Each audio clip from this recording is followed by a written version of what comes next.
92%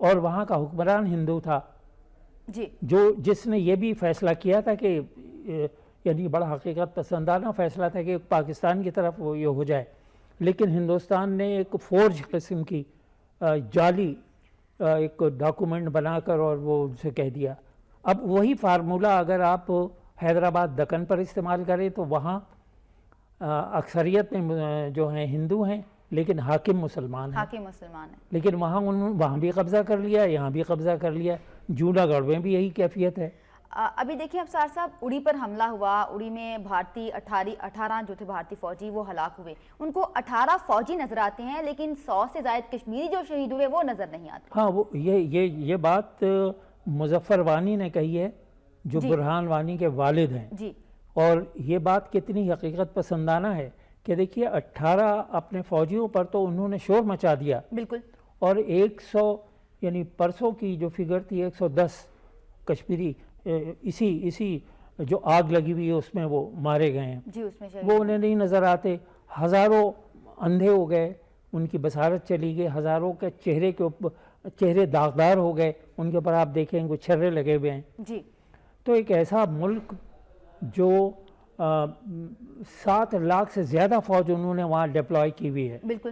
تو اگر آپ دیکھیں تو 10 کشمیریوں پر ایک بھارتی فوج تعینات ہے، اور وہ ان بھارتی فوجیوں پر ان کی تحفظ نہیں کر رہا ہے، ان کی طرف بندوق تانے کھڑا ہوا ہے. ہاں اس کی طرف بندوق تانے کھڑا ہے کہ اگر تم نے زبان سے اپنے حقوق کی بات کی یا ہمارے بنائے ہوئے راستے سے ادھر ادھر ہوئے تو یہ گولی تمہارا کام تمام کر دے گی. رہنماؤں کو گرفتار کیا جا رہا ہے. ان کو اپنے 18 فوجی تو نظر آتے ہیں، ان کا خون ہے اور کیا کشمیریوں کا خون نہیں؟ اب دیکھیے بھارت کی پوزیشن مقبوضہ کشمیر میں وہی ہے جو غیر منقسم ہندوستان پر حملہ آور برطانوی سامراج کی تھی. ٹھیک. اور بھگت سنگھ نے اس کے خلاف بغاوت کی تھی تو اس کو پھانسی دے دی گئی تھی. صحیح. تو وہ ہیرو تھا، آزادی ہند کا ہیرو. وہی برہان مظفر وانی کی بھی پوزیشن ہے جسے شہید کہنے پر بہت ہی غصے میں ہیں نریندر مودی. جی. لیکن وہ بھگت سنگھ کو کہتے ہیں کہ وہ شہید ہے. ابصار صاحب، اگر سنتاس معاہدے کی خلاف ورزی کی جاتی ہے بھارت کی جانب سے، پھر پاکستان کا قدم کیا ہونا چاہیے؟ دیکھیے یہ پاکستان تو انٹرنیشنل کورٹ میں جا سکتا ہے. جی. اور پھر اگر انہوں نے اس کو پانی کو روکا تو پھر چین کی طرف سے بھی انہوں نے بھی اشارہ دیا چین کی طرف سے بھی کچھ ہو سکتا ہے. اور اگر چین نے دریائے سندھ کا رخ موڑ دیا تو بھارت کو اس سے زیادہ نقصان پہنچے گا جتنا ہمیں. وہ 36% جو اس کا فلو ہے وہ کم ہو جائے گا پانی کا.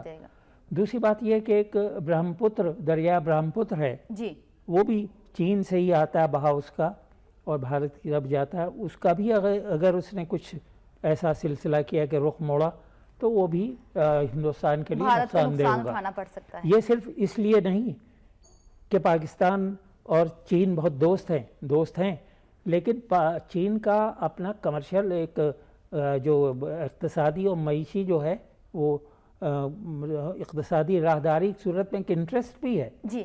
تو وہ نہیں چاہے گا کہ پاکستان مردوں کا ملک ہو جائے، یہاں سب ڈیڈ ہو جائیں، پانی روکنے کی صورت میں ایٹم بم اس پر گرا دیا جائے تو چین پاکستان اقتصادی راہداری کا پھر کیا ہوگا؟ صحیح. تو یہ چین کا یہ انٹرسٹ ہے. ہندوستان کہتا ہے چین ایسا نہیں کر سکتا، لیکن ہندوستان کو اگر اتنی سمجھ ہوتی اور ہاں ان کے اندر اتنا پولیٹیکل ویژن ہوتا تو پھر وہ ایسی بات نہ کرتے. ٹھیک. یہ بات بالکل واضح ہے کہ پاکستان کے خلاف چین کے جو انٹرسٹ ہیں اس کو اگر ڈیمیج کیا ہندوستان نے تو چین بہت آگے آئے گا. اور بھارت کو بہت زیادہ نقصان اٹھانا پڑ سکتا ہے. اس بات کو سوچ سمجھ کر کرنا چاہیے. کل ہمارے آرمی چیف جنرل راہیل شریف صاحب نے یہ کہا کہ بھارت مسئلہ کشمیر کو حل کرنا ہی نہیں چاہتا اور را اور دوسری ایجنسیاں پاکستان میں موجود ہیں. بلوچستان سے بھی کلبھوشن یادو کو گرفتار کیا گیا، اس سے بہت سی معلومات حاصل ہوئیں. را پاکستان میں خون بہا رہی ہے، کیا کہیں گے آپ؟ دیکھیے جو جنرل راہیل شریف نے جو بات کی ہے وہ بالکل درست ہے. جی. کہ جس دن یہ قرارداد پیش کی گئی تھی اقوام متحدہ میں، پنڈت نہرو نے پیش کی تھی جو پہلے وزیر اعظم ہندوستان کے ہیں. جی. تو وہ بہت ذہین آدمی تھے اور ان کا پس منظر ایک سیاسی میچور سیاست کا تھا. تو انہوں نے یہ قرارداد اس لیے پیش کی تھی کہ ساری دنیا یہ کہے کہ یہ بڑی منصفانہ قرارداد ہے. یعنی ان سے پوچھا جائے جن پر آپ حکومت کرنا چاہتے ہیں کہ وہ کس کے ساتھ رہنا چاہتے ہیں, تاکہ اس قرارداد کی کوئی مخالفت نہ کرے. لیکن جس دن انہوں نے قرارداد پیش کی تھی اسی دن اپنی یہ پالیسی بھی بنا لی تھی اور وہ لکھ کر رکھ لی تھی جو ان کے بعد آنے والی حکومتیں جسے فالو کر رہی ہیں کہ اس پر عمل ہم نہیں کریں گے. وہ یہ تھا کہ اقوام متحدہ کی نگرانی میں ہندوستان وہاں رائے شماری کروائے گا. تو انہوں نے کہا کہ یہ ہماری پالیسی کہ ہم اس پر عمل نہیں کریں گے, اور اس کے لیے وہ ڈیلینگ ٹیکٹیز آج تک استعمال کر رہے ہیں. صحیح. اور اب انہوں نے کہنا شروع کر دیا ہے کہ بھئی یہ تو اٹوٹ انگ ہے. تو دیکھیے یہ پاکستان بھی تو اٹوٹ انگ تھا انڈیوائیڈڈ بھارت کا, بالکل اب الگ ہے. اور سشما سوراج کا جو آبائی گھر ہے وہ یہیں کہیں باغوان پورہ یا مغل پورہ میں ہے, تو وہ بھی تو اٹوٹ انگ نہیں ہے. تو کیا اس کا بھی کلیم کریں گی سشما سوراج صاحبہ؟ ابصار صاحب, بھارت کی جانب سے گیدڑ بھپکیاں تو جاری ہیں. کبھی جنگ کی دھمکی دی جاتی ہے, کبھی پانی بند کرنے کی دھمکی دی جاتی ہے. کشمیریوں پر 80 دن سے بھی آج 81واں دن ہے کشمیریوں پر ظلم و بربریت کا, باقاعدہ ظلم وہاں پر جاری ہے. تو آپ کیا سمجھتی ہیں کہ بھارت کی ایسی گیدڑ بھپکیوں سے کچھ حاصل ہوگا ان کو؟ دیکھیے گیدڑ بھپکی ڈنگ ہے بلکہ بندر بھپکی کہ بندر کو وہ بڑی اہمیت دیتے ہیں. ٹھیک. گائے اور بندر دو, تو بندر کی بھی یہی خاصیت خصلت ہے کہ وہ پہلے خوف کر کے دھمکاتا ہے اور پھر ڈر جاتا ہے, اور آپ ذرا سا ایک قدم آگے بڑھیں تو بھاگ جاتا ہے. ٹھیک. تو اس خصلت کو مودی صاحب نے اپنی خصلت بنا لیا ہے اور وہ ان کی سائیکی میں شامل ہے. وہ اتنے ہی بزدل ہیں جتنا اپنے کو بہادر کہتے ہیں. جی. تو مودی صاحب کی باتوں کو سیریسلی لینا نہیں چاہیے. خود ان کا انٹیلیجنسیا, ان کے صاحب الرائے اشخاص, ان کا جو لبرل میڈیا ہے وہ بھی اس کی مخالفت کر رہا ہے. لیکن ایک دیکھا جائے ان کی عوام کی سوچ کو دیکھا جائے, پاکستان کی عوام کی سوچ پرامن سوچ ہے, امن کی بات کرتے ہیں, لیکن ان کی بہت زیادہ تعداد میں عوام ایسی ہے جو کہ پاکستان کے خلاف ہے. نہیں دیکھیے نا, عوام دونوں ملکوں کے عوام امن چاہتے ہیں کیونکہ جنگ کی تباہ کاریاں وہ دیکھ چکے ہیں. بالکل, جنگ کی تباہ کاریاں تو قطع کلامی کے لیے معافی, تباہ کاریاں وہ دیکھ چکے ہیں. لیکن اس کے باوجود مودی اپنی مسلمانوں کے خلاف تحریک چلائی اور پھر وہ وزیر اعظم بنے. اسی پر مزید بات کریں گے, لیکن اس بریک کے بعد آپ ہمارے ساتھ رہیے.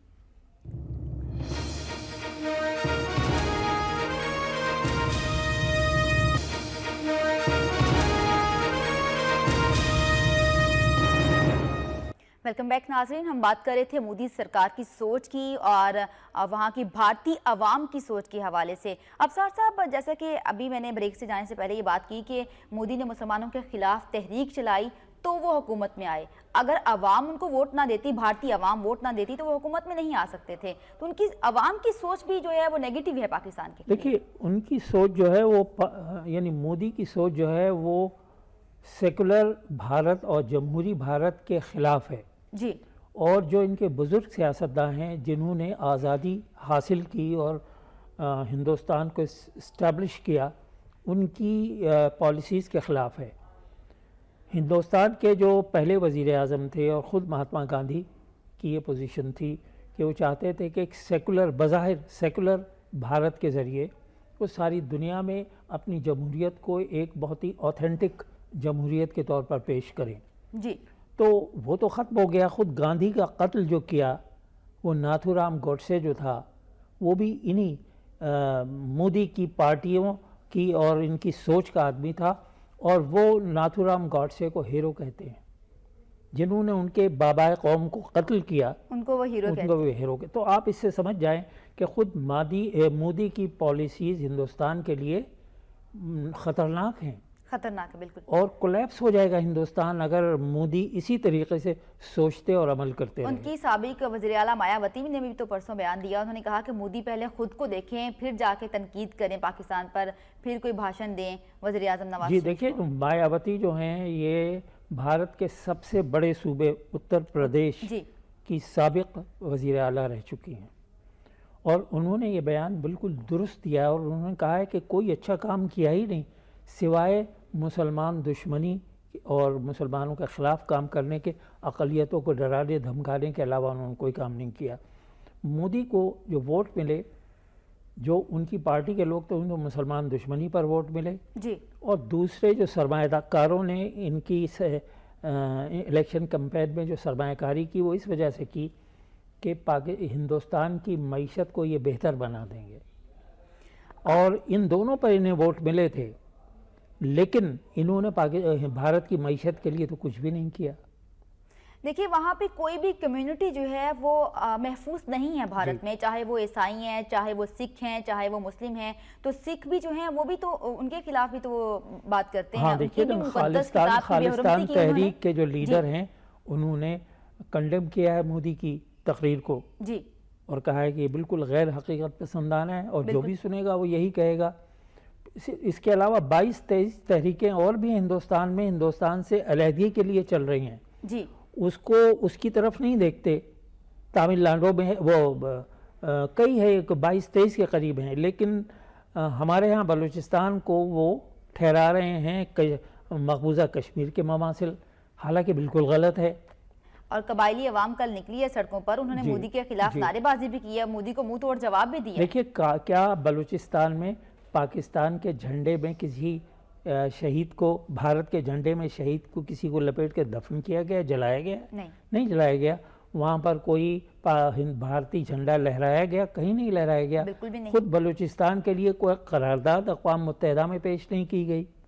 یہ تو انٹرنلی ہے، ایک براہمداغ بھگتی ہے، جو ایک، میں تو سمجھتا ہوں کہ پاکستان کے نام پر وہ داغ ہے، وہ شخص، وہ نوجوان، کہ جس نے یہ نہیں سوچا کہ اس کے بزرگوں نے پاکستان کے بنانے میں حصہ لیا تھا، اور وہ پاکستان کے توڑنے کی طرف چل پڑا ہے بھارت کے ساتھ۔ ہاں، تو کتنی عجیب بات۔ تو ایک شخص کو آپ لے کر یہ کہیں کہ بلوچستان اور مقبوضہ کشمیر دو الگ الگ حیثیتیں، وہ ایک انٹرنیشنل ڈسپیوٹڈ ٹیریٹری ہے جسے ساری دنیا نے تسلیم کیا اور اقوام متحدہ نے بھی تسلیم کیا۔ اور بات کی جائے اگر پاکستانی پرچم کی، تو کشمیری تو بار بار پاکستان کا پرچم لہراتے ہیں، وہ اپنے تمام شہداء کو اسی میں لپیٹ کر دفن کرتے ہیں۔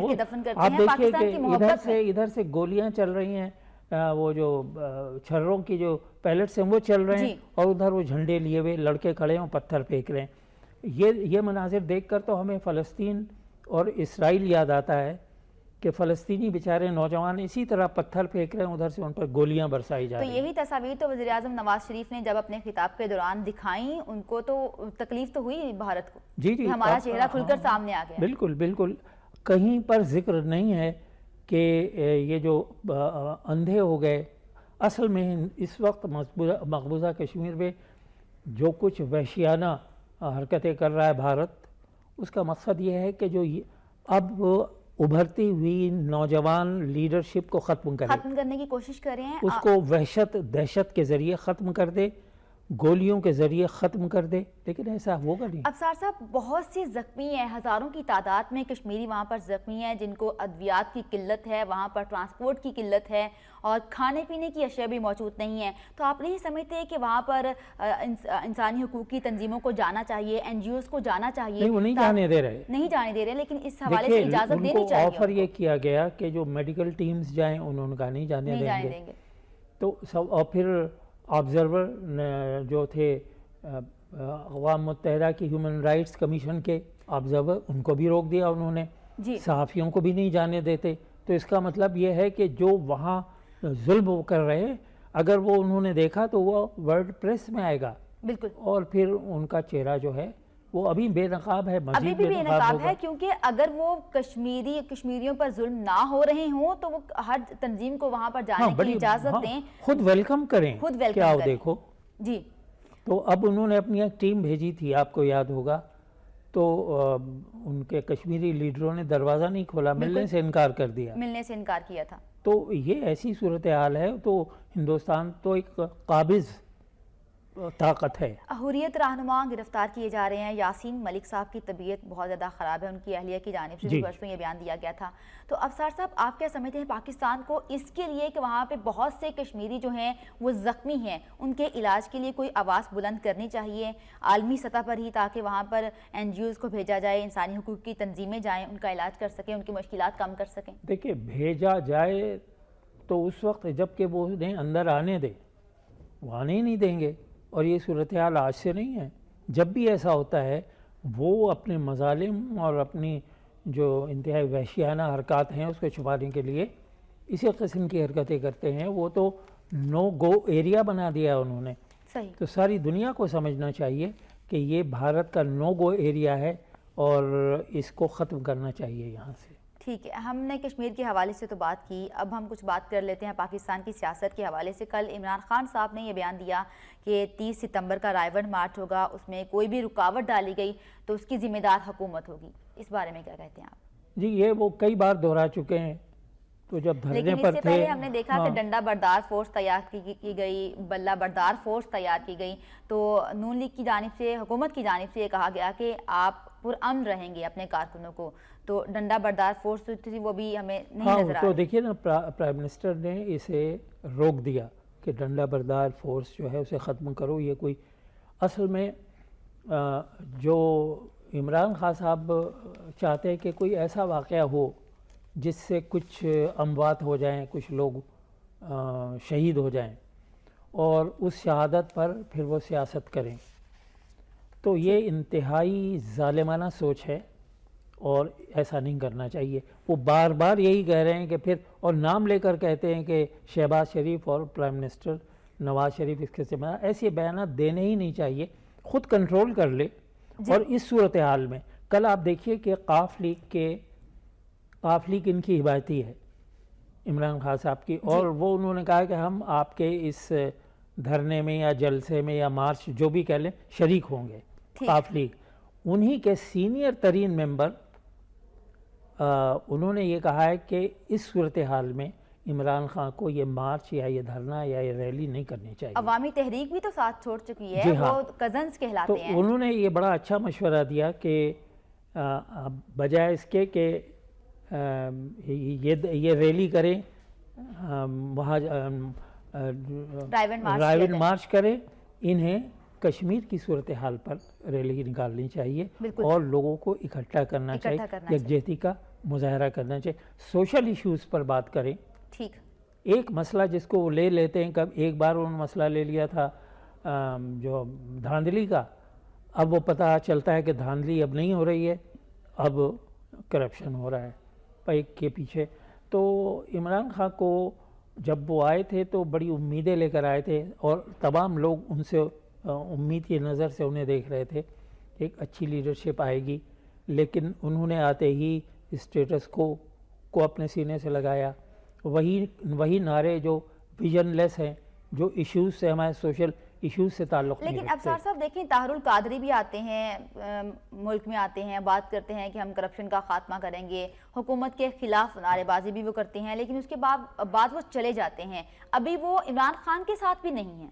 جی دیکھیے عمران خان کے ساتھ اس ریلی میں بہت کم ہیں، جو پیپل پارٹی بھی نہیں ہے، طاہر القادری بھی نہیں ہے، MQM کی طرف سے بھی کوئی ایسا رسپانس نہیں ہے، وہ اپنے بکھیڑوں میں پڑے ہیں، اگر نہ بھی ہوتے تو شاید ان کے ساتھ نہ ہوتے۔ اور بھی بہت سی پارٹی ہیں جو ان کے ساتھ نہیں ہیں، ان کے ساتھ صرف جماعت اسلامی اور یہ خود ہیں بڑی پارٹیز میں۔ کل مولا بخش چانڈیو صاحب نے یہ کہا تھا کہ دھرنوں کی سیاست اور احتجاج کی انہوں نے خود راہ دکھائی ہے۔ عمران خان کی سابقہ اہلیہ کے گھر کے باہر جا کے احتجاج کیا گیا تھا، جو کہ ان کی اہلیہ بھی نہیں ہے، تو اب ان کو بھگتنا چاہیے۔ مولا بخش چانڈیو کی جانب سے کہا گیا تھا کہ یہ نون لیگ نے خود راہ دکھائی ہے احتجاج کی، تو اب اسی لیے عمران خان بھی احتجاج کر رہے ہیں۔ یہ کرنا نہیں چاہیے، لیکن عمران خان کی سابق اہلیہ کا گھر نہیں ہے، وہ عمران خان کے بیٹوں کا گھر ہے، ٹھیک ہے نا، وہ عمران خان کے بیٹے بھی تو وہی ہیں نا، اور سابق اہلیہ اگر ہیں تو وہ اہلیہ سے اب بھی ملنے جاتے ہیں۔ مالدیپ میں وہ گئے تھے سیر سپاٹے کے لیے، تو ان کی حیثیت تو ابھی ہے، وہ سابق ہوتے ہوئے بھی موجودہ ہیں، ٹھیک، تو اس صورتحال میں لیکن ہاں وہ غلط تھا، ایسا نہیں ہونا چاہیے. صحیح، دیکھیے کسی کے گھر پر اس قسم کا اگر وہاں مسلم لیگ نے کیا وہ غلط کیا، غلط کیا. نہیں ہونا چاہیے تھا.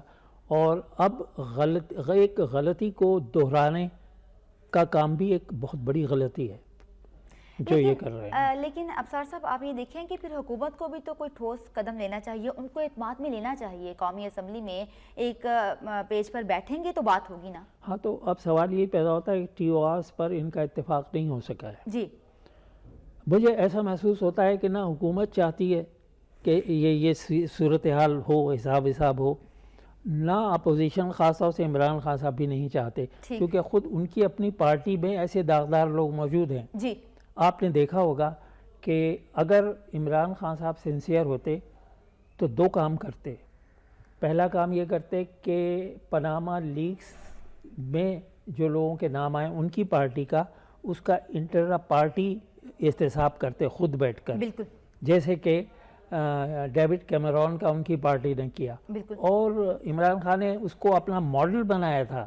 ڈیوڈ کیمرون کو کہا تھا کہ دیکھیے اس کی پارٹی نے اس کا احتساب کیا. جی، اگر عمران خان صاحب خود اپنی پارٹی کے لوگوں کا احتساب کر کے اور اس کو ڈاکومنٹ کرتے کہ یہ ہے غلطی اور یہ اگر اس میں کوئی خطاوار ہے تو اس کو سزاوار بھی بناتے، سزا بھی دیتے اس کو، بالکل، اور پھر صاف ہو کر آتے اور پھر کہتے کہ ہاں اب تم اپنا حساب کرو، تو سارے عوام ان کے ساتھ ہوتے. ایک بات. دوسری بات یہ ہے کہ اگر وہ چاہتے ہیں کہ حکومت غلط ہے اور یہ کام نہیں کر رہی ہے اور اس کے ساتھ اسمبلی جو ہے وہ فیک اسمبلی ہے، غلط اسمبلی ہے، اس کے ساتھ نہیں چل سکتے، تو وہ استعفے دے دیں. تو پھر نواز شریف کی حکومت بھی گر جائے گی، ختم ہو جائے گی جو وہ چاہتے ہیں. تو استعفے نہیں دیتے وہ. پاناما کے بعد بہاماس بھی سامنے آئی جی اور ہاں. آپ نے بالکل ابھی ٹھیک کہا کہ شاید حکومت یہ چاہتی نہیں کہ یہ معاملہ حل ہو، کیونکہ 2017 شروع ہونے والا ہے، 2018 میں انتخابات ہو جائیں گے. ہاں وہ کہتے ہیں کہ یہ مسئلہ نہیں ہے. اب وہ خود اپوزیشن بھی اس کو نعرہ ہی بنا کر کنٹینیو کرنا چاہتی ہے. صحیح. اگر یہ نعرہ نہ بناتے تو وہی کرتے جو میں عرض کر رہا ہوں. اور یہ خود کہا تھا عمران خان نے کہ ڈیوڈ کیمرون کی پارٹی نے خود اس کا احتساب کیا، تو آپ اپنی پارٹی کا کیوں نہیں احتساب کرتے؟ آپ نے تو الیکشن یعنی عمران خان اپنی پارٹی سے احتساب شروع کریں، احتساب شروع کریں اور وہ سامنے لائیں سب کے کہ دیکھو نواز شریف میں نے یہ کام کیا، اب تمہیں کرنا ہے. تو پھر نواز شریف کیا نواز شریف صاحب کریں گے؟ نہیں، بھاگ نہیں سکتے. پھر تو عوام کو بھی پتہ چل جائے گا کہ نواز شریف غلط جگہ پوزیشن میں ہیں. صحیح. ابھی تک تو ایسا نہیں ہے، ٹھیک، ڈاکومنٹ نہیں، ثبوت نہیں ہے کچھ. تو ابھی اور بھی اسی قسم کے لیکس آتے رہیں گے. دیکھیے دنیا بھر کی جو سرمایہ کاری ہے اس میں سے 50% کے قریب لوگ یہ آف شور کمپنیوں کے ذریعے تجارت کرتے ہیں. بہت سے لوگ نکلیں گے پھر تو. جی ہاں. تو کرپشن ساری دنیا میں پھیلا ہوا ہے اور ساری دنیا میں وہ ملک بھی ترقیاتی کام کر رہے ہیں جو کرپٹ ہیں. جی.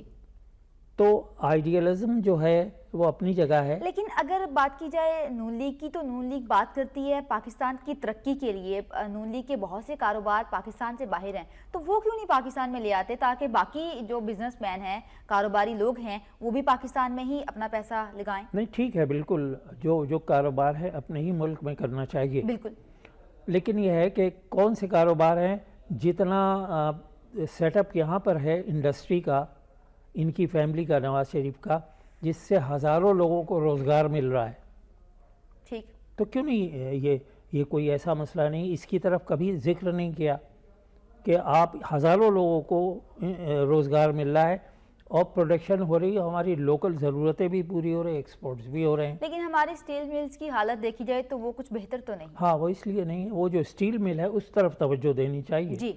اور سٹیل مل دیکھیے رشیا نے قائم کی تھی، جو ہمارا اتنا دوست نہیں تھا، اس کے ذریعے بھٹو صاحب کے زمانے میں قائم ہوئی. ہمیں اس کی قدر کرنی چاہیے، آج بھی اس پر توجہ دینی چاہیے. اس سے ہماری معیشت کو بہت سہارا ملے گا. ابھی بھی پاکستان کے روس کے ساتھ تعلقات تو بہتر ہو رہے ہیں. اگر ہماری حکومت باہر پیسہ لگا سکتی ہے تو اپنی ملک کی ترقی کے لیے اپنے ملک میں بھی پیسہ لگا سکتی ہے. لیکن بڑی مصیبت یہ ہے کہ جو لوگ یہ بات کہتے ہیں وہ خود اس کی نفی کرتے ہیں. مثلا عمران خان صاحب یہ کہتے ہیں کہ یہاں آ کر تجارت کرو. جی.